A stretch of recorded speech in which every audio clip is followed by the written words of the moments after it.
Zikr avtomobilni olib qo'yganmiz. Hop, nomiga DTP bo'lgan, ham qo'rasdan optika sinib ketgan. Mana bu atraf ham singan. Hop, biz biladiganimiz Zikr 2 xil farasi bor.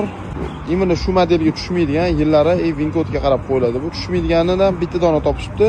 Buni ichini uni korpus shishasiga yig'ib beramiz, xudo xolasa. Elektromobil benzin yuradigan bo'lsa ham, hozirgi paytda yangi avlod LED texnologiyadagi avtomobillar nega parlanishi bilan farani joyida bartaraf qilish kerak deb ko'p eslatib o'tamiz. E'tibor beringlar. Zikr avtomobilining orqa farasi Rostdan qancha plata bor okalar. Suv kirdimi bo'ldi, bular aksiyani bo'lib bir-birini kuydirib tashlaydi.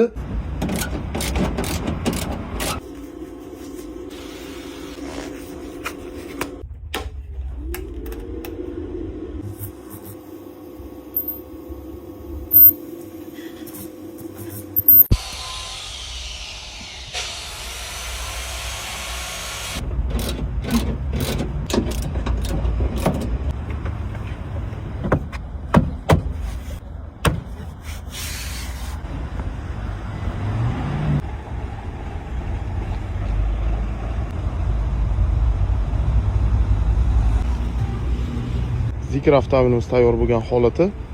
Hop, shu ko'rgan Zikr 001 yili optikalari polning yangi faraga o'tkazildi. Sababi shu xuddi o'zini Vincode bo'yicha olmasanglar, mana shu tushmay qoladi. Endi fara defitsit bo'lgani uchun, farada muammo bo'lgani uchun biz shu yo'lni tanladik. Mijozimiz to'g'ri shunaqa qilib berishimiz so'rashdi. Xudo xolasa ranglari hammasi bir xil bo'lgan.